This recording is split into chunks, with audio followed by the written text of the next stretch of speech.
What's going on, everybody? Welcome back to Cultivating Conversations. I'm your host here, Farmer Jazz, bringing you straight up insights from innovators, entrepreneurs, and game changers out there making moves. But real quick, if you're loving the content, make sure you like, share, and hit the follow button. Your support helps keep these conversations cultivated. Now, let's get into today's episode. Welcome everybody to Cultivating Conversations. Today we have one of my favorite guys, Jesse Porter. Oh man, it's good to see you. Good to talk with you. How you doing today? I'm doing great, man. Thanks for having me on. Yeah, it's always a pleasure. I met Jesse a while back at a conference, man. He had the signature bow tie, and I think you were working on some LED lighting, or actually, it wasn't LED lighting. It was utilizing the sun through some type of I think we met at the IES conference in San Diego where there were yeah, like San Diego. Yep. energy efficiency people there and cannabis Yeah, was creeping in. So like Fluence was there. I think I was there with Inspire talking Inspire. about Yep. HVAC. But we might have met on that Solitude tour where we went and got the little tour of Solitude and just Yeah, I think that's what it was. I think because that's what man, it there were was. some great conversations there about, just tech and where we're headed in cultivation in general. Yeah, so a lot of people don't know who you are, Jesse. So if you could do us a favor, give us a brief introduction on who you are and what you do. I appreciate the opportunity, man. So, my name is Jesse Porter. I work for PIPP GrowGlide, racking company that also provides integrated airflow for cultivation, specifically cannabis, but we also take on other ag projects as well. I've been in the industry since 2004. I was going to school at Berkeley, and my mom got sick with cancer, and that sort of drove my passion to try and find a solution for her and her well being and utilizing medicine towards the end of her life. So I spent years in Oakland as a professor at Oaksterdam University. I ran dispensaries, I ran large scale cultivation facilities. I got a lot of experience along the way on cultivation and just the business as a whole. But that's one of the reasons I really try to help out everywhere I can. Right? My approach is to try and provide as much knowledge about cultivation as possible so people can make more informed decisions. Because on you know it's great to be able to provide medicine to people, and that's one of the main reasons cannabis exists as an opportunity in today's environment. But we've got to be able to make money, and we've got to be able to provide jobs and opportunities and careers. And I think that's what I'm most proud of is like I have this opportunity with PIP and GrowGlide, who also provides GGS and greenhouse solutions, to talk about cannabis all day, every day, and help people design better facilities that make them more money, and so they can give back to the community. I know historically we've had lots of conversations about you working in ag and how we can try and help people have better jobs, have longer careers, make more money in the industry. That's what I Yeah, like. and it's like the integration. I like that you brought that out. It's like the integration of utilizing all this technology that we've developed for many different things that you never thought that you'd be able to use them for in agriculture, but it seems like it's making its way back, and especially with cannabis being one of the biggest industries in agriculture, um, just utilizing the technology to have repeatability, consistency, clean spaces, have the data there so that you can continue to keep pushing out high quality flower or whatever it is that you want. High quality flower, high quality. You want it to look good, whatever it is. You can get to those I guess you can get to those endpoints Yeah, I think by it's having the right KPIs. yeah, I think it's really interesting, right? You look at some of the KPIs and metrics that cross over from cannabis and other agricultural endeavors. And it's really interesting to see what we can learn from one another, right? Margins are really tight in lettuce. So the investment in airflow is high because if those lettuce leaves get above 85 degrees, they're going to bolt, they're going to be bitter, you're going to have lost crop. Yep. So there's no fear outside of investing in that technology, controlling the airflow. And in cannabis, sort of the same way, right? Really understanding the velocities and leaf temperatures that we want and making the right decision on putting the whole symphony together of HVAC and air delivered to the space and then conditioned CO2 rich air delivered to the right places at the canopy. It's interesting, right? Like everyone has different red flags and different goals across the industry, but we can learn a lot about the technology that's applied to solve those solutions, whether it's leaf lettuce or basil or strawberry runnery, and what helps them make more consistent product. Like you said, consistency is king when you're talking about brands in this industry. Definitely. And I remember when I first came into the industry, I had came in from building construction. I'm designing the indoor climate for human beings, and a lot of times we were utilizing a lot of the same systems, but we were forgetting we're not serving human beings. We're serving plants. So like the humidity was one of the things that we would always miss out on because we're like, yeah, this AC should be able to, well, the HVAC should be able to cool this space and control this space, but most HVACs that are for commercial spaces are serving dry air. And the plants kind of want a little bit of humidity, not the amount that we would want as human beings. So like going through the R&D and testing that out was like was kind of cool seeing the different things that I had learned from other spaces and was bringing them now into the agriculture space. And that's kind of the next question I want to ask because you seem like you've worn many hats in the ag space. And how have you put together the knowledge that you've learned from all these different places that you've worked, whether it be like a garden store or True Heritage or Inspire or Creeds, and bringing that together to do what you're doing now? That's, dude, loaded question. I love it. That's a- No, to me, like it started with a mop, right? Like, what's the most basic level entry position I can get to support a cultivation facility? And then it became about learning and taking on these opportunities and filling gaps in my knowledge. But the real thing that drove me was answering the question of why. Not just do this because I said so, but do this because it optimizes root production. It helps Yep. the curing of the product. It helps the SOPs for trimming, like whatever it is, like try and learn all those things. And you learn places where you have better perspective or more powerful experiences to influence decision making, but also why all these things are connected, why taking care of mother plants and spraying them are so important, so they're appropriately prepared for cloning and shorten that stage, and you have healthy veg to have the healthy flower, right? Understanding how all those things are connected, and sort of brings me back to what you said about HVAC, right? Like that was a big gap in my knowledge that I didn't really understand this box very well. And over the years, I've come to learn a lot more about thermodynamics and psychrometrics and computational fluid dynamics and how to apply all this science. Um, but a lot of it is where I'm at now in selling racking. I get to help provide the information that's so critical to make an important HVAC decision, right? Like there's more and more experience in HVAC and controls and how to really get the most out of these systems for cultivation.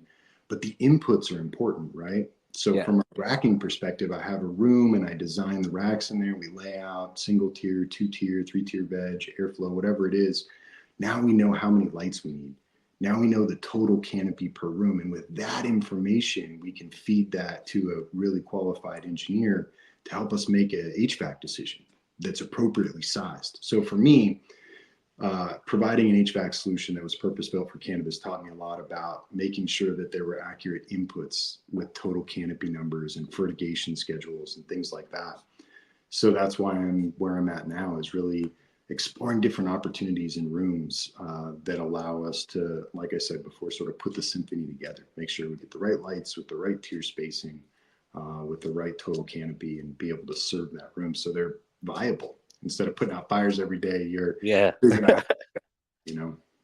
Yeah, and that's part of the scene that I really enjoy about ag was just getting the opportunity to work with many different, whether it was a racking system, lighting system, that whole R&D process was just like really exciting for me because it's just like you're learning something every single round.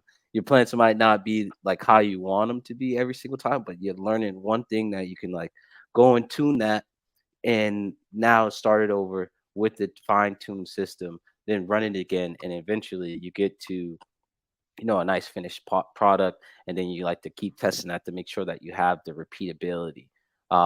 So you had spoke about the racking system and the company you work for. Can you explain a little bit more about what you do there and what that's all about? Yeah, so I'm the director of cultivation and content at GrowGlide, which is a company underneath the PIPP umbrella, which also allows us to provide greenhouse, single tier, multi tier, fully mobile, stationary racks, and a variety of different airflow solutions, top down, bottom up. Um, and as a result, it becomes a real challenge in taking in all the information from these customers and making sure we find the right solution rather than just saying, hey, here's your rack, here's some fans, go figure it out. It's really about understanding the length of their run and how big their plants are going to be and what size lights they're going to put in there and how much airflow we need to add and sort of building out each one custom. So that's really what I do is I go around and I talk to people about the value proposition of fully mobile racks as a cultivator. You know, you gotta figure out how to get as much canopy into a room as possible while still making it functional with compliant mobile aisles and spacing and interstitial space for airflow and whatnot. So with those challenges in mind, I like to take my 20 years of experience and sort of say, hey, wow, this is a fantastic space. Here's your opportunity. Here's how much power you got. Let's figure out what you're really going to do with this. And sometimes it's phasing, a couple rooms at a time over a period. Sometimes it's a bigger build out. Sometimes it's single tier, adding a second tier later. But talking to them about what that looks like over a year or a couple of years allows me to build these long-term relationships. And I'm proud of that. I think it's a lot of fun to be able to look people in the eye and say, hey, I gave you the best possible advice at this moment right now in regards to your racking, and then how that, ripple effect affects lighting and HVAC and your whole facility design, like you said, even down to construction. Nice, and I like how you mentioned all the things that you guys offer, but you don't just like throw it at someone like an IKEA box and like here's some instructions on how to put together. Because I feel like that's a lot that's where a lot of mistakes are made because you're just assuming that this individual knows how to use this technology properly. And one thing that I learned that was always key with no matter what we were designing were SOPs. Like the way that things look might change, but those SOPs really aren't changing much. And that's where the repeatability comes from. That's where the consistency and your plant development comes from. So do you see that in the field too? Because you're on the West Coast and you're in Texas and maybe it looks a little different. Yeah, there's definitely some differences, but you mentioned something earlier that I think was pretty poignant and applies to these SOPs that we're talking about developing for optimal performance, right? Is the data and collecting that data. Before legalization, before the 2018 Farm Act, like there weren't as many people growing. And those people that did grow had sort of the secret sauce, or maybe they didn't even fully understand the why of what they were doing. They were just following a label or following a homie's recommendation, right? So with the data, we're able to plot all this information. We're able to take it in and say, what if we changed REC on this? What if we changed the pH on this? What if we changed the temperature, the humidity, the amount of air? What would that do to the end performance of this plant or our SOPs relative to defoliation or harvest or whatever it might be? So collecting all that data has really transformed the industry. Instead of secret sauces where someone whispers the answer to you, it's on the board how to do everything. And there's videos behind how to do, defoliation, what the fertigation needs to look like, what the expected runoff measurements will be. And then that allows people to scale. It allows people to train on how to use these systems. And I think that's where we're at in today's cultivation environment, especially in cannabis, is that people got in being a master grower saying, I can grow cannabis, trust me.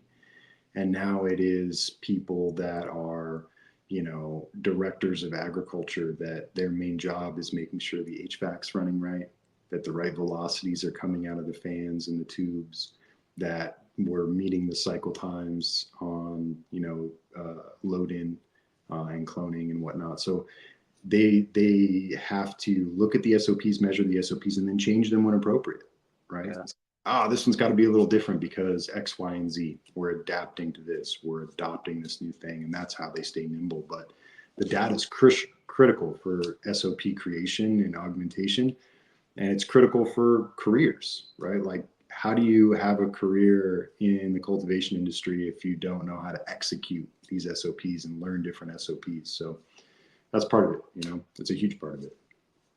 Yeah, and oh man, I got so many questions I want to ask you about what's going on. But one of the things that as I was going through my notes, I just seen that you had a lot of experience in many different places. And I know for me personally, when my mentors or even friends had looked at my career course over the time, they're like, "Oh, it doesn't seem like anything you're doing is making sense. Like you're not adding up." It's like you're working in project management on buildings. Now you're doing indoor greenhouses. Then you got your own outdoor hemp farm, and then you're in cannabis, and it's just like, how did all that stuff come together? Um, and I see a lot of similarities in when I look at your with your resume. To me, it doesn't look scattered. It looks very methodical. It seems like you got to one place, you learned as much as you could. That's kind of like what I seen with like the grow shop. It's like you this is a passion for you. So like you're gonna be passionate about selling things. The people that come in growing, you're giving them knowledge, but eventually you hit a point where it's just like, all right, I want to learn something else and I want to serve a new client base. So let me move up to the next level. Am I on to something there, or or is was there a little something else going on? I think I appreciate you saying it's not scattered because it does feel sort of scattered sometimes, right? Like when I was in college, I took a job scooping gelato, as a part-time job because it's flexible hours. And I worked my way up to director of operations and learned a lot about consumer packaged goods, distribution of frozen, the distribution channel, like just how you play that game. And it primed me for going into the cannabis industry when I graduated and became, member of this community full time. And, it flanked a lot of the decisions I made, tried to be a lot more professional about the growth of businesses and distribution. But then it also led me to be like, man, like I've learned a lot from the people around me. How do I give back? I'm going to open a hydro shop. I'm going to be open 7 days and I'm going to talk to people about whatever they want and challenge them. Like, bring in your problems, bring in a leaf in a bag. I'll put it under the microscope. And I think that challenge really helped me step my game up and trying to solve problems, help large scale cultivators solve very sticky problems was wonderful because it put me out of my comfort zone, made me really do some research and look at the technology available in the space and technology outside of the space and see how to apply it. So that's why it seems like it goes a lot of different ways. But as the cannabis industry is evolving, like 2005, there was no cannabis industry career. You couldn't be like, hey, I'm going to sign up for a 20-year career as a director of operations of cultivation facility. Like, sort of a hoop. People looking at you crazy. So like staying nimble, chasing my passions, really trying to fall in line with if I'm going to do something, I'm going to do it to the best of my ability and learn as much as I can about it so I can help people, right? It's not about selling people as much as it is exposing people to solutions so they can put it together. Because in the end, they got to run it, right?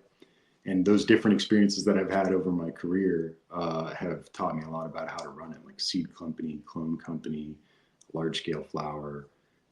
These businesses taught me a lot about the price of bad decisions and bad SOPs and the Yeah. benefits of fine tuning and tracking those things. Yeah, and I like that you brought out the seed company and the clone company because that's where I want to go next. um, so could you talk about your experience with the seed company to start and kind of why seed and clones are like necessary to the market? Yeah, I think that from a cloning perspective, right, people want to have a predictable outcome. So going and picking up fresh, clean genetics and plugging them into your room and taking advantage of them is a great way to grow grade A flower. If you want something that's more proprietary to you, something that you hand selected, buy some beans, get some seeds and pop them. Even if they're F1s or not feminine, whatever it is, like you have this opportunity to, through hundreds or thousands of seeds that you pop, choose something that represents your brand. So I really like breeding seeds because I like a lot of the old school stuff. And as much as I appreciate a 30% THC flower, like, I'll smoke whatever's good and fresh and clean. So for me, it's like, oh, so I miss some of those flavors. I miss some of those differential highs. I miss some of that entourage effect of like the old school Panama Reds and Colombians and stuff like that that no one really grows anymore because they're not as financially viable. So for me, I've got a 10-acre farm in Northern California, got a guy living up there that's been a seed breeder for, more than 40 years. And he's got a lot of old school genetics. So as sad as it is to have this vault hidden away in the mountains, the truth is that I never want to lose those things. And I always like cultivating cannabis for myself. So it became a selfish endeavor where people were like, well, I want to buy those seeds. And it's like, okay, like how do we effectively distribute these? And a lot of it was influenced by the cloning that we did, because in our clone business, all we did was pop seeds and find moms. Like we would never go get a genetic from someone else and then clone on it. So we always thought we had a really healthy stock. We always had that initial seed stock. We could breed against it if we really wanted to. And everyone's got a different approach, but for me, it's like clones are consistent, get you up and running, especially if you do them in house and you can do them clean and healthy. Then there's seeds, which is more of a long-term investment that allows your brand to get market differentiation because you have something, other than the classic cookies, other than what's hot right now. Yeah. So that brings a lot of traffic in. But then we're not even talking about tissue culture, which is Yeah. another approach that people are taking in the market. So you get this cleaner genetic, you wake it up in-house and you grow it up, and theoretically it should be a lot stronger and better and more resilient. So lots of different opportunities to get genetics into the space. Yeah. Seed breeding is the most fun because you never know what you're going to get. Yeah. Yeah, and I like that you brought that up because I actually got into the clone and tissue culture scene working with Philos, Okay. Philos out of Sacramento. Yeah. We were actually working with them at Crop One and developing some racking systems for them to start up some of their tissue culture facilities. And I had never known about tissue culture. I was like, you're basically running science with this science experience on cannabis. Like this is crazy. But it was like, I mean, me personally, I just like to learn. So like, if it's something new, I'm gonna put myself in a space and I'll sit there like a fly on the wall and just consume. Because eventually, I'm gonna hear something I like. Eventually, and that's one of the things that I liked working with a company like Philos. There was just like so many different types of strains that they were working with. So it's just like when they were bringing it together with the tissue culture business that they were running, Conception Nurseries, I was just like, wow, there's a lot that can be done here because they're utilizing some of our lettuce techniques with cannabis and making a different type of lettuce, and it was really cool. But one of the things that I do like is you're staying creative. You got the bow tie, you could see the Mhm. background, and it keeps the creative side where you can basically, with the knowledge that you have now, you can find those strains that you enjoyed from the past and maybe turn them into hybrids. Do you do that at all in California? Yeah, I mean, we do some hybrid creation, we do some inbred line stuff to keep stuff clean, and really we're, breed for health and what we enjoy, and try and keep it less muddy as possible. But it's interesting, right? Genetics is such an interesting element, as you know. It's like, it impacts your market share, it impacts your brand, it impacts your yield, it impacts the quality in the COAs. So it can be like a tricky proposition, but like you said, uh, finding the right genetics, finding a consistent supplier, having that fit into the SOP that makes sense and makes money and is profitable is really the most important thing. And you mentioned, like, we were just talking about this winding river of a resume, and it's like that's why you get exposed to tissue culture for a year, and you're like, wow, like I want to learn more about this. How do I do meristem extraction? Like, how do I need to go buy a hood? Like, you Yeah. start going down this rabbit hole and you learn a ton. And whether that's a good decision or a bad decision financially, or when to use it and when not to use it, and you put that in your pocket. And you continue to grow as a cultivator and as a business person and as a makeshift engineer. And then you apply that knowledge when it's appropriate, to help everybody out. That's it's pretty cool. Yeah, one of the things that I realized with the jobs I was taking on as I traveled, the industry looked totally different in different areas. And I know you're coming from California, going to Texas. Texas isn't as friendly with the cannabis as it is in California. So can you walk us through like how your journey has been moving to Texas with and being in the cannabis space? Yeah, I was a little nervous, right, as a California kid. Like, there's so much opportunity. But then I realized I was getting old and really starting to assess the future markets of America. And I believe that we'll federally legalize at some point, which will put Texas in a really beneficial position from a distribution perspective. So initially, that's sort of what I thought. It was like, hey, it's a long-term play. Texas is well positioned. It's a big state with a big consumer base. We'll see how it goes. And then I got down here and I was looking for events and ways to be a part of the community. I joined the Texas Hemp Coalition. I started to hear that voice and understand the bigger movement. And then, honestly, I heard of this event called the Texas Cannabis Roundup, and it was like a couple months after I just moved to Texas, and it's like 20 minutes from my house. So I drove to Dallas. I hung out at this event, and I thought, man, that's pretty cool. There's a lot of people involved in this hemp movement out of Texas to effectively can create these amazing brands that are globally viable, that are shipping across the nation. And then last year, I just went back again, and the growth was like 10x. There are so many more people cultivating, fire hemp, in Texas, isolates, gummies, ice cream, drinks. The scene is expanding rapidly, and people are taking advantage of the opportunity to cultivate hemp and transform it into consumer packaged goods or sell it as viable flour. Yeah, Um, so it's not what I thought, right? And it took me like a year to really digest it and get a better idea of Texas. But yeah, there's great cannabis in Texas, and it's not that hard to find or that hard to get. Um, you just that's have good to hear.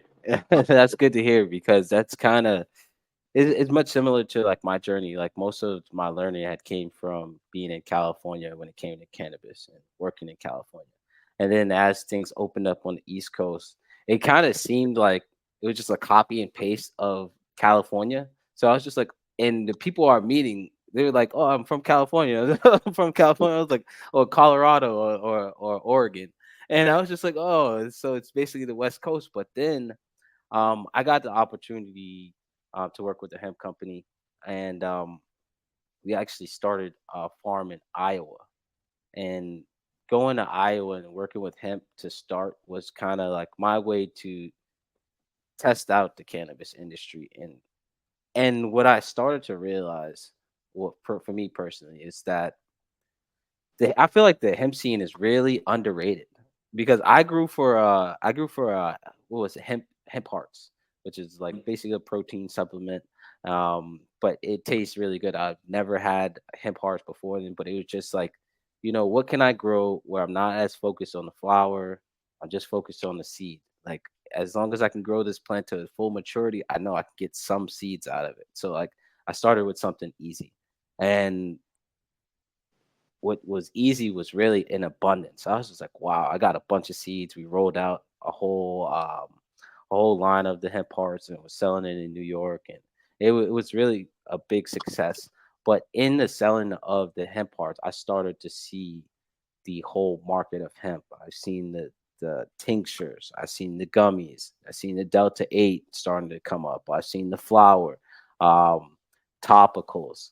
It was just there was just so much more. And then I started to learn about, the endocannabinoid system and how it works with the endocannabinoid system and learning about the differences between CBD and THC. And for me, coming from an athletic background, I was just like, wow, this is what I needed at this point because I grew up playing sports, playing football, running track, and a bunch of basketball. So my knees are not what they used to be, and dealing with that pain consistently led me to popping ibuprofens, Tylenols after working out, and I was just like eventually got like heartburn symptoms. And I was just like, yeah, there's no way I can continue to keep doing this. I have to try something out. And during that time was when I started to sample some of the CBDs, the full spectrums. And I was just like, I could do this every day. I drink my tea, and that's like something I could just throw inside my tea every single day. I usually have like 2 cups, so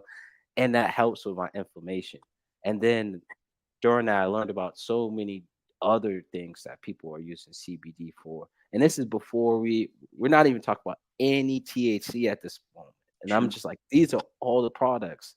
Like there was a guy who made mocktails out of the hemp. And I was just like, this I think people are missing out on the hemp because because they're too infatuated or in the and they're too infatuated with the THC and not seeing that this is something that you can kind of combine the two. Like whatever you're doing with THC, you can also do with the CBD. And I personally think the CBD has more benefits to bring to the table than the THC. What do you think about that? I am just so happy that we're in a place where we're talking about other secondary metabolites, right? On Yeah, a podcast where it's like, you know, it's easy to make a decision, a buying decision on high THC. You feel safe, you feel like you're going to get high, and that's the goal. But then when you start to really look for medical viability, you're looking at, you know, different cannabinoids, terpenes, all in proportion to each other and how they impact your system. So I think it's great because when my mom was sick with cancer, there was no talk about these secondary metabolites or CBD or CBG or CBN. There was none of that, right? I mean, maybe in some of the medical journals, but from our perspective, like you're not going to be able to go out and find, type 3 or type, 4 hemp to smoke, yeah, get you that medical viability. So it's really cool to see all these different opportunities for different proportions and ratios into the consumer packaged goods environment where people that are sick can go out and find something that effectively helps them cope with whatever they're dealing with, right? And enough diversity for them to explore that, all these different ratios. But I do think that one thing is common across the board. THC, terpenes, secondary metabolites across the board is quality in, quality out, right? The better hemp hearts you grow, the more valuable they are to the market, to the consumer, the higher nutritional rate, the better they are as cattle feed. All these things go up, the higher quality. Indoor flower, we all know that story. Hemp, same thing. The better hemp you grow, the higher extract ratio you're going to get, and it's going to have a higher margin and be more profitable. But also that end product's going to be better and yeah. full spectrum, and Jared's going to enjoy using it even more in his morning tea. So I think that sort of brings it all together. It's like, hey, that focus on quality, and that's where we're heading. All this knowledge and technology applied to the space, hemp included, is allowing us to get better ins, to get better outs, to create all these other products like you talked about. It's crazy. Like you go around Texas and you go to a local vape shop and you can get all kinds of drinks and edibles that will effectively, help you self-medicate. Yeah, and that's kind of my granddad was dealing with a lot of issues during the pandemic, and I got the opportunity to utilize some of these hemp products. He was dealing with a lot of swelling in his ankles, a lot of inflammation in his body. The first, and my granddad was a former pastor too, so like trying to get him on anything cannabis was a tough sell. Sure. So I started with the topicals, and I brought him the topicals. For him to have rubbed on his feet and everything. And like the next week, he was like, "Oh man, this is working. You got any more of that?" I was like, "All right, let me let me show you what else I have in my bag." So I was like, "I got these tinctures." So I showed him the tinctures. He drinks coffee, so I was just like, "Just throw a couple of drops into your coffee in the morning, a couple drops in the afternoon." And then like he's like, "Oh, this stuff really works. This stuff really works." And like, and I'm like, "Yeah, grandpa, this is cannabis." And then I showed him the hemp parts I had made because he was a really big peanut fan. So like I'm like, everything that you do with peanuts, you could do with these. And I personally think they taste better and you should try it out. So like he had the hemp parts, he had the tinctures, he had the topicals, and he was a fan. He was a fan, and I got him to become a fan not by selling him a dream or telling him anything was gonna happen. I was like, I use this. This is Right. what I use. I'm in good shape. This is what I use for my protein. I got rid of the whey, started using the seeds. That's what I use now, and it works for me. I also got rid of the Tylenol and the ibuprofen, and I use these tinctures now. And it's just like it was easier for me to sell that and also sell the actual healing in it because I'm a product of it. And then also I could show you the products I use, and then I also can show you where you can go to find products that you might like because you might not like the tinctures. You might like an edible or two, like just pop an edible. That's your thing. You might just want the topicals because Yeah. like hey, that works for you. You're looking for a solution. There it is. And that's one of the things that I do like about the hemp scene. It's like popping up everywhere. It's now you can go to a Macy's, TJ Maxx, and you're definitely going to see a hemp shampoo or a hemp lotion in there. And I'm just happy to see that. Yeah, I think you nailed it, man. Like, there's this huge growing consumer market that wants to be satisfied with the hemp product. So back to what we talked about earlier, like, wow, quality and consistency drive the production of all these hemp products or medical applications or even smokable hemp flower. So you see these people taking advantage of this opportunity to ship across state lines with hemp products and manufacture it at scale. First step at scale is like, all right, let's go big outside, but then pests, pathogens, challenges to manage, one crop a year. You start to do the numbers and you realize, oh, maybe we should also have an indoor multi-tier where we're running smaller plants, 5.5, 6 pulls a year of hemp, right? Of hemp hearts. Maybe not of fiber necessarily, as a field crop's much easier to process without degradation of fiber. But the same concept, right? Of like, we have this high quality, value add that is outside of the commodity base where there's a big margin. So producing it inside at relatively large enough scale to be able to meet that market demand is a great opportunity for so many people getting into the hemp industry. Lower barriers to entry, lower cost to entry. And if you build a good facility, whether it's a cultivation facility or a manufacturing facility or a packaging facility, there's opportunities to put these brands, to help these brands expand their footprint across the nation.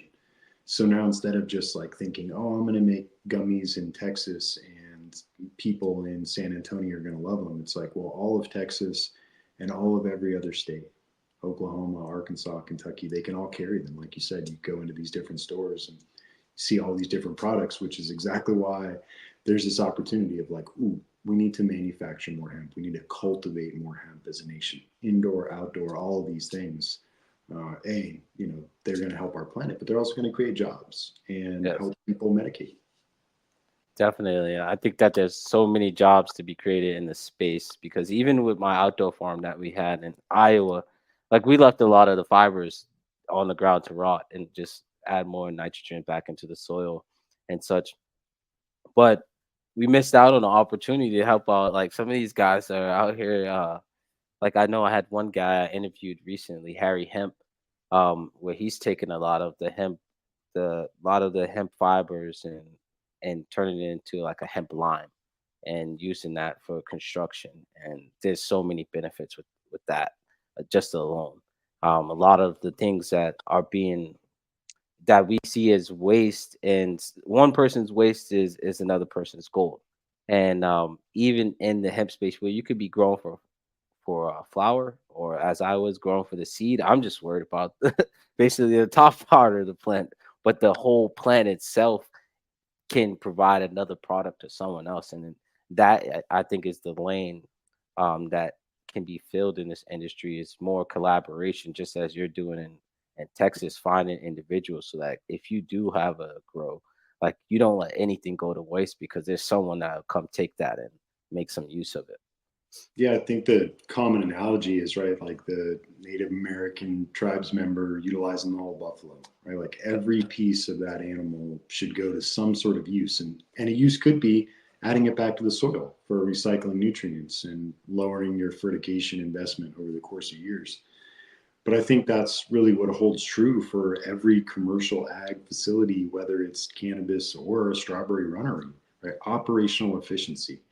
Waste costs money, waste takes time, and waste is a source of pathogens. So reducing waste to the minimal amount allows you to run a more operationally efficient venture and cultivation facility. So figuring out what SOPs, like we said before, and what data backs that up to make those decisions is really critical. And reducing waste, will reduce the cost to produce every pound of cannabis that you ever grow, or every pound of strawberries, or whatever it might be. And I think that's important, right? Like when we design these facilities and we think about utilizing all the things that we create, the less wasteful we are, the more money we make. So that satisfies the CFO, CEO side. And then the less waste we have, the less pathogen threats and work that we have. So the cultivator's like, that's great too. Like this is a win for everybody. Yeah, Uh, win-win. yeah. So I see. Well, of course, from the conversation so far, you guys can see that Jesse has a lot of information and knowledge on the topic, and I see from just from my notes, you've done a lot of teaching yourself and speaking at various events. Could you talk about some of the webinars and some of the teaching you've done in the space? Yeah, man. Thanks. I got to speak at Hawking State College one time and teach like an ad lib class about cannabis cultivation. It was so cool, man. It was like one of the highlights because all these young college kids that were looking for careers in cannabis, and to give my perspective on like career mentorship and what it takes and what steps you might want to invest in, and then skills to invest in, and also just best practices. So sharing the resources available to our community, like RII's best practices guide for cultivating cannabis, or just saying like, hey, reach out to these solution providers, right? If you want to learn more about lighting, reach out to a lighting manufacturer. If you want to learn more about HVAC, reach out to an HVAC manufacturer, and you can learn about their solution and how it's applied to this space. So anyway, that was a really fun experience, but I do really like going to these trade shows. Sometimes the rooms aren't jam packed, sometimes they are. But what I always find is that I try to present on topics where there's nuggets of gold in there that can be explored further after the conversation. So one of my favorite decks is, operational efficiency KPIs for cannabis facilities. We talk about measuring yield and quantifying power use and things like that. And then airflow crop steering is another one. And think what you want about crop steering and being a buzzword. The reality is as technology advances and we get more controls of fans and we have more precise goals in line throughout the stages of growth, we can manipulate them and impact the drybacks, impact fertigation uptake, impact leaf temperature, and change the way we run our HVAC system to be even more efficient. There's all these applications that really take more of a customizable dive in with the people that are building them. But broadcasting them out there really helps me access those people. It's like, oh, I got a buddy who's really concerned about, too much air in his space. And we talk about what the downside is, stomatal closure and plant stress and leaves drying out, and how we would measure that and what tools we need, a hot wire anemometer, like what we're going to do to modulate after we install the airflow solution. So there's a lot of different veins I like to go down, but KPIs and metrics, and then really understanding operational efficiency and the application of these tools tends to be more general in my presentations. And then afterwards, I take these longer, deeper dives into real facilities with real square footages and real limitations on power and supply return. And that becomes really fun because I, got to think fast and hard and work with these people to come up with, custom solutions versus, like you said, the generic check of the box. Yeah. And with teaching to like basically the future of the industry, what are some of the things that you see that they're reaching out for, the information that they're looking for, or the spaces that they're trying to get into? Yeah, I would say a lot of people say like, hey, how do I get a job in the cannabis industry? And I usually say, like I said before, grab a mop, like be a janitor and understand the importance of cleanliness. And that'll create more opportunities within a facility for you. But now courses are being offered at college so people can come out of university specializing in engineering for cannabis, in agribusiness for cannabis, in fertigation for cannabis.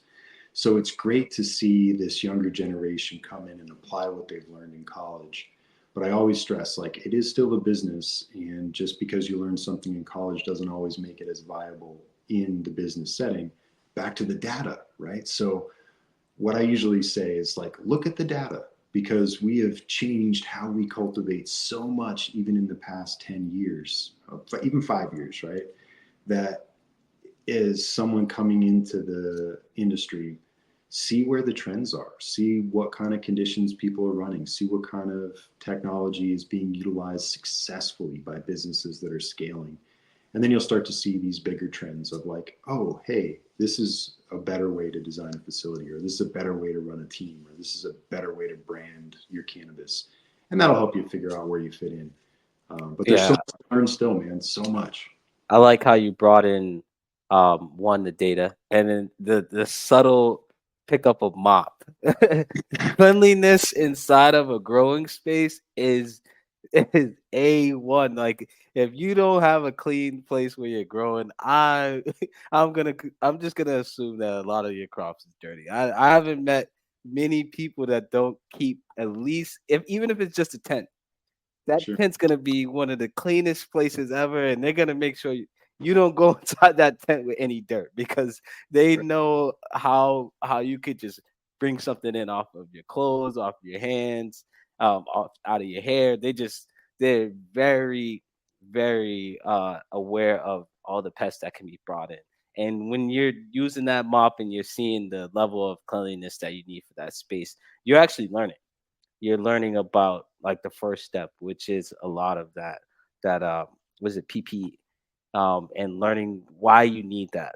Like that's one of the things I learned when I was at Crop One, because I'm like, these guys going inside the enclosure with lab coats and gloves, and we're spraying alcohol on our feet before we go inside, and we're changing our shoes, no outdoor shoes. I'm just like, these are plants, they're outdoors. Like we Right. should. Why are we treating indoors cleaner than outdoors? But then you realize it's not. It's the fact of you are, by being so clean, you are eliminating, the need for pesticides in some fashions. You're eliminating the need to search for certain pests, because you've gone the right route to remove as much as possible, so that inside that enclosure all you got to really worry about is the systems. And then you do like spot checks here and there. And that takes away so much, so much. Because when you're growing outdoors, like animals are eating your plants, the pests are eating your plants. You Sure. might not get any sun, you might not get any rain. Like, there Right. could be like so many things that are affecting your plant. But when you're indoors, it's so tight that if there's a problem, you kind of know someone brought it in. Like, Sure. someone brought it in some way, whether it was through the nutrients, through their clothes, or or without proper washing. So like, I like how you like slid that be a janitor thing in there, but I don't think people really understand the janitor is the guy that's keeping things like super clean, and they can serve multiple roles at facilities. Yeah, it's like an ounce of prevention is worth a pound of cure. And Yep. the joke is even funnier here when we're talking about pounds of cannabis. But the reality is like once you have worked in a facility and watched $1 million worth of crops go down the drain, or 500,000, right, a couple of rooms, or whatever it is, and you trace it back to whatever you trace it back to, you start taking the preventative nature seriously, right? Like the way people check in and gown up and spray alcohol or step what they step in, the way you regularly maintain your HVAC. If you go down for Pythium or Fusarium and you find it in the drain pan, you're like, why are we not cleaning this regularly? That regular cleaning prevents the pathogen pressure from building up so much that it negatively impacts your cultivation facility. There's always going to be pest pressures, pathogen pressures, right? But sometimes those little things you do that are a pain in everyone's butt really do eliminate the bigger threat of a whole crop going down. And when you start to see those little threats, they're much more controllable because you already have those fail safes in place. And you just restore faith in the SOP, and Yep. then you get back to a place where you can, run the facility versus worrying about Jared bringing in aspergillus all over his feet. I know. Or some aphids. Yeah, you got to grow your own, and you're bringing in whatever pest you got. Yep. Yep. So one of the things I want to ask, what are some of the challenges you've seen in the industry? As someone who's had a lot of experience, what are some of the challenges you're seeing in the current industry, or some of the ones that you've seen in the past, and some of the solutions that you've come up with? Yeah, that's a good question. I feel like, there are a lot of nuances to take into account when you design a cultivation facility.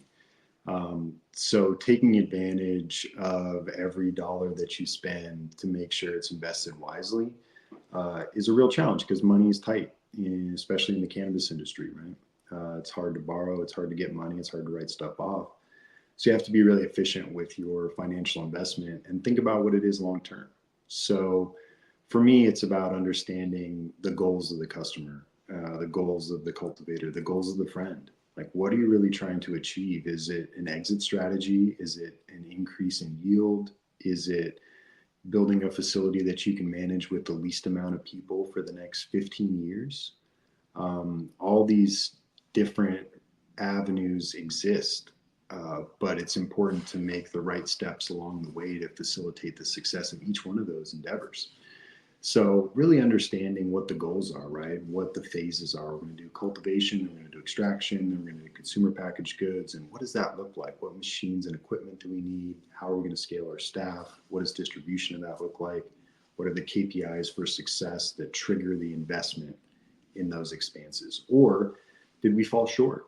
And do we need to take capital to retrofit, to change some of the decisions that we made, to add more HVAC, to add more airflow? To potentially scale in a different way. I think one of the biggest challenges in indoor cannabis cultivation right now is really understanding how to optimize a multi-tier setup, right? We talked about that a little bit offline of just like lettuces and what it takes to build a facility that's going to work. And instead of worrying about putting out fires, you're optimizing it. And I think it comes down to understanding that it's different than a single tier design. And if you design a single tier design, there's a preferred airflow approach that allows you to cycle the room and cyclonically move the air and updraft it, and that's pretty good. But in multi-tier, you get these rows, these racks that prevent that effective distribution of air in the space. So it's much more appropriate to deliver air into the front of the room, capture it with in-rack airflow, move it to the back of the room, and cycle it almost as a single tier on its side. And that allows you to use the air like a river and move past all the plants. But if you choose a single tier airflow design and build two tiers, you really need to redo your ductwork. And you're not going to be optimizing that space. So again, getting on these projects early, helping people make those design decisions, or just informed decisions relative to how to be successful. I think really trying to get the most out of every square foot, right? Without being so greedy that you compromise mobile aisles or the workability of these rooms.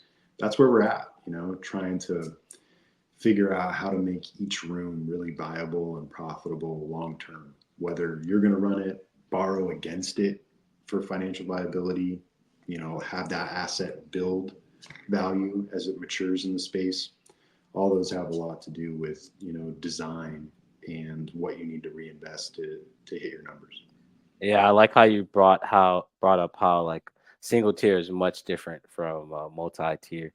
I Yep. remember one of my first projects that I had was a greenhouse, and we started creating microclimates because hot air rises, but you just basically you don't want a bunch of that hot air near the plant. So like one of the things that we were trying to figure out was what type of HVAC should we bring in, and deciding which HVAC had a large impact on the cost. And ended up doing was finding an economical solution where we created like an updraft to bring the hot air away from the plants and then bring in the cooling in right at plant level. So this way we didn't have to cool the whole greenhouse, but we just cooled right above the canopy, and that allowed us to basically create this climate that the plants love. But the we didn't have to cool the whole greenhouse, and that saves on energy, and it saves on like the unnecessary wasting of cooled air. Like you cool the whole space. There's no real need for it to be cool up here because that's just being sucked out of the greenhouse and just going out, and you're wasting it. So And effective dehumidification too, yeah, right? Like exactly.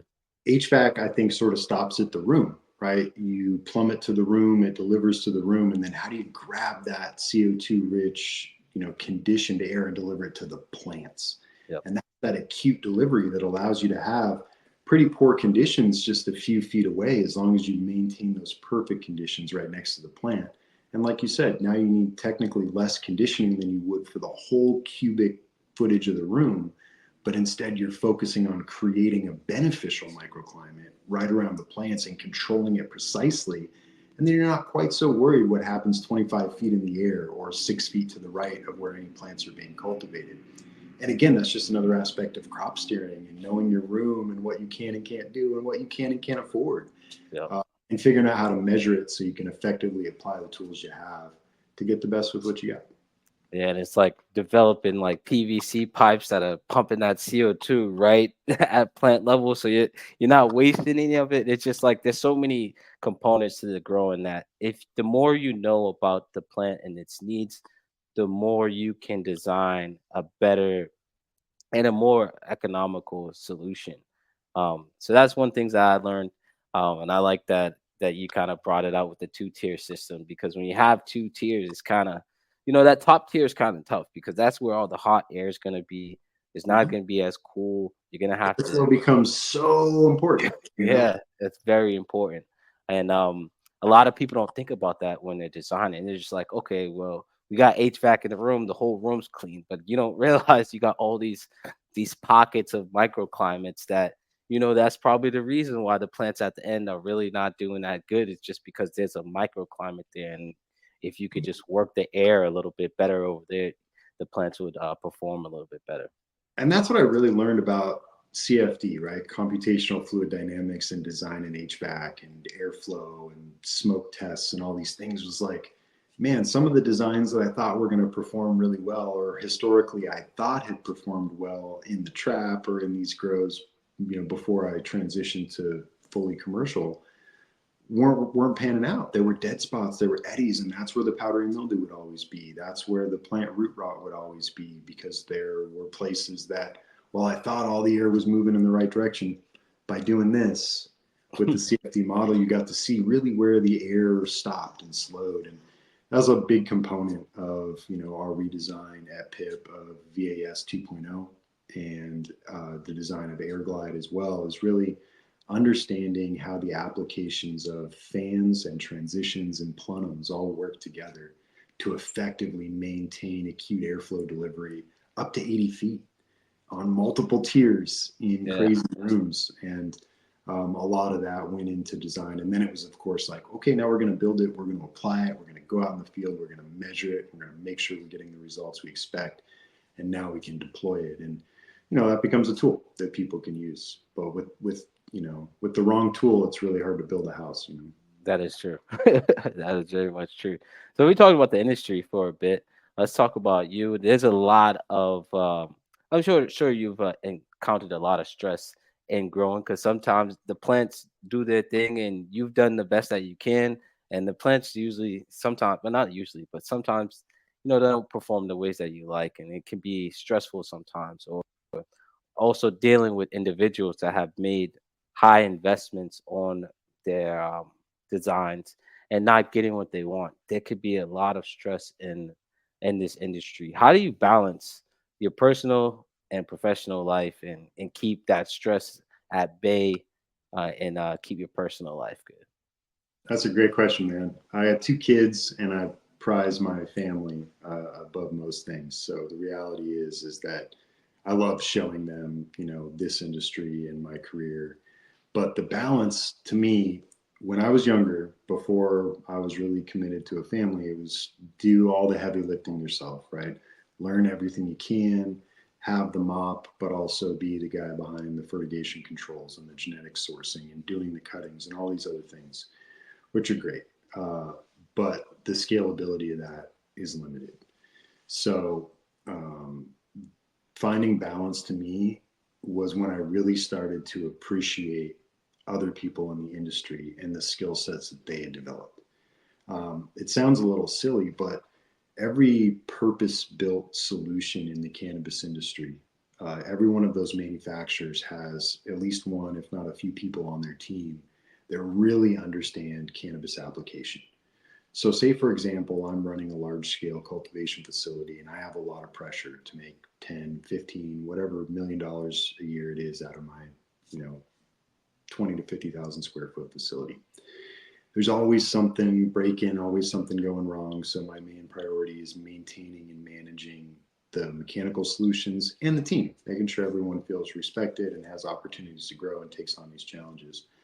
But when something wasn't right, or or something was consistently troubling, I would immediately reach out to, you know, Fluence and ask them, their lighting expert, about the lights, about the application of lights, the distance, did I turn it the wrong way, all the little nuances. Reach out to my fertigation manufacturer, talk to them about the pumps and the pressures and the filtration and all these other things, and really get them to accept responsibility after the sale to support me in my success, but also to continue to sell me on advancements and iterations, right? It's still early in the industry, so it's like, oh, do we have a way better thing for that now? That was V1, and it's plug and play, and we can upgrade your solution. So for me, finding the balance was making sure I had the right people around me that I could rely upon, the team members to execute the new SOPs that were changed and modified by the experts at the manufacturing companies that really helped you fine tune the use of their tool. And that's taught me a lot over the years, and I can name a bunch of them, but whether it's controls or HVAC or fertigation or even nutrients, right? If you're confused about your EC and you're wondering why it's all out of whack, get a hold of your nutrient company, and they tell you, hey, check your substrate. And all of a sudden you check your media and you talk to your media manufacturer, you're talking to Rio Coco or Grodan or whoever it is, and you're like, oh, I didn't even think about the air to water ratio of cocoa that I should be measuring and paying attention to, or the fact that I need to soak my rock wool in low pH before I put it out. Those kind of little things seem, they're subtle, small ways to better use the tools that you bought. And those people are out there. So Yeah. instead of thinking you got to do it all yourself, like, give people a call. They want to help. Even if you don't buy their product, they can be great resources.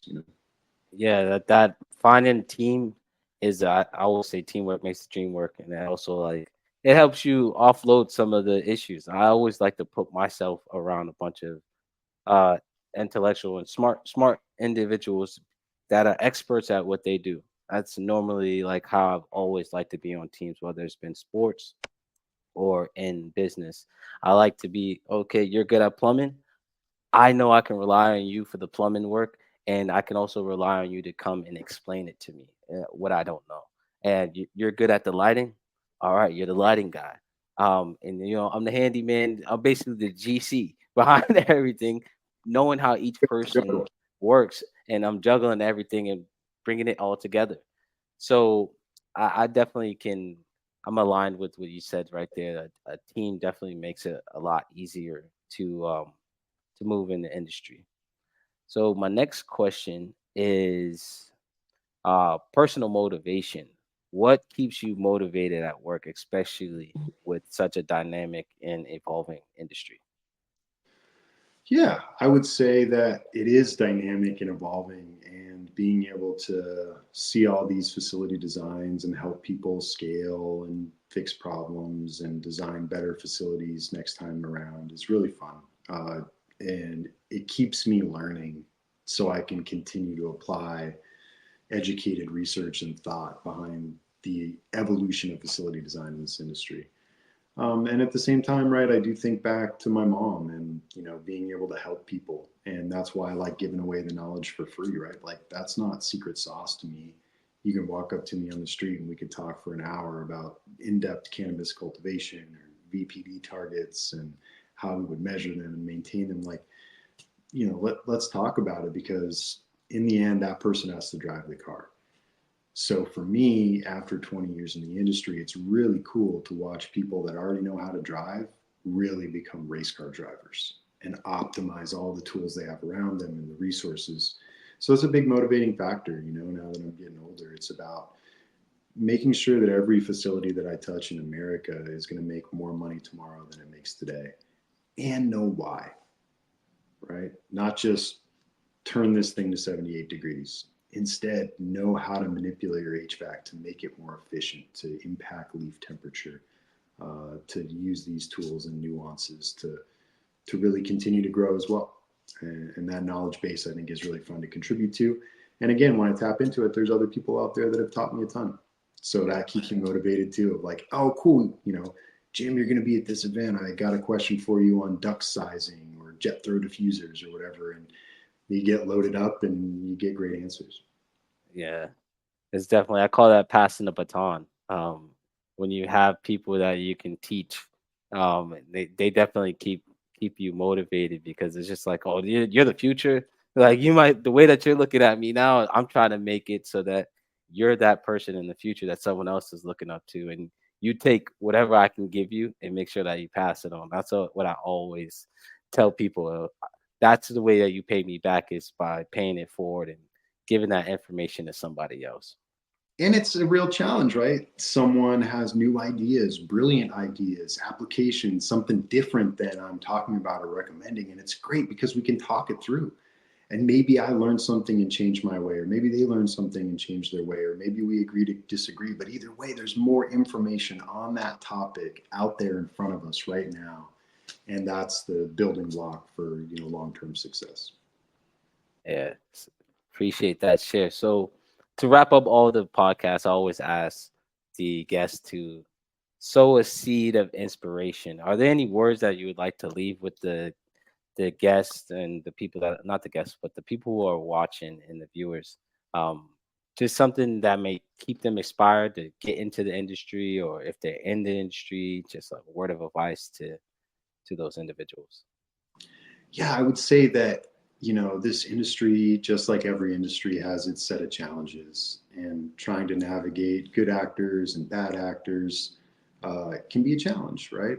And I think that if everyone took the methodology, my uncle always used to say to me, he's like, just figure out how to be really good at something and you can help you, right? What's that one little thing, you're going to help them solve that piece of the puzzle. And I think if you're going to take on a task, take it on for mastery. You might not achieve that, but what you learn along the way is going to help build for something else you do, right? Really understanding why you hang the plants the way you do in curing because it impacts trimming, it impacts packaging, it impacts total yield. Understanding the why, I think, is probably the biggest thing for me. Anything you do in this industry, understand the why, and that is scalable infinitely about that particular topic. Yeah, thank you for that share, that deposit. Appreciate that. And before we head out, do you have any links or spaces where people can visit and see some of your talks or talk to you? Any social media platforms? Yeah, man. I try to be lightweight active on LinkedIn. I could probably post there a little bit more, but I do regularly contribute to a blog at growglide.com in our resources page. So I try to write a weekly blog that really covers a broad array of topics from nanobubbles to media to rack spacing to airflow, and put enough nuggets in there that really stimulate people to think about the way that we're going from a cultivation technology perspective. Season one, Ask the Growbot, our podcast, is also on there that I host. So I try to funnel my resources through the GrowGlide website currently, but anyone can reach out on LinkedIn, and I'm always down to have a conversation with anyone anywhere on their journey in the cannabis industry, because it all starts somewhere, right? In most Yeah, cases, with a mop. So if I can help you mop better, you'll get the next job easier too. definitely. I appreciate that. Well, if there's anything else you'd like to share, feel free. If not, we'll wrap up. Jared, I appreciate you, man. We met a long time ago. We worked on some projects together and we went through the iterative process, like we've talked about here, exploring opportunities, finding metrics, finding value propositions, measuring them, quantifying them, and closing the loop. So I appreciate the opportunity to talk to your audience and let them know that I'm available for that as well. If you need racks or airflow, I'm definitely your guy. But if you want to talk anything cannabis, I'm here for that too. I appreciate having you on, man. You're always a well of knowledge, and I figured I definitely would contact you to see if you could get on, and I definitely appreciate you taking the time to be on this podcast. Thanks, bud. I appreciate you, Jared. No problem. Well, this has been Cultivating Conversations with Jesse Porter. Appreciate y'all for watching. Have a good day.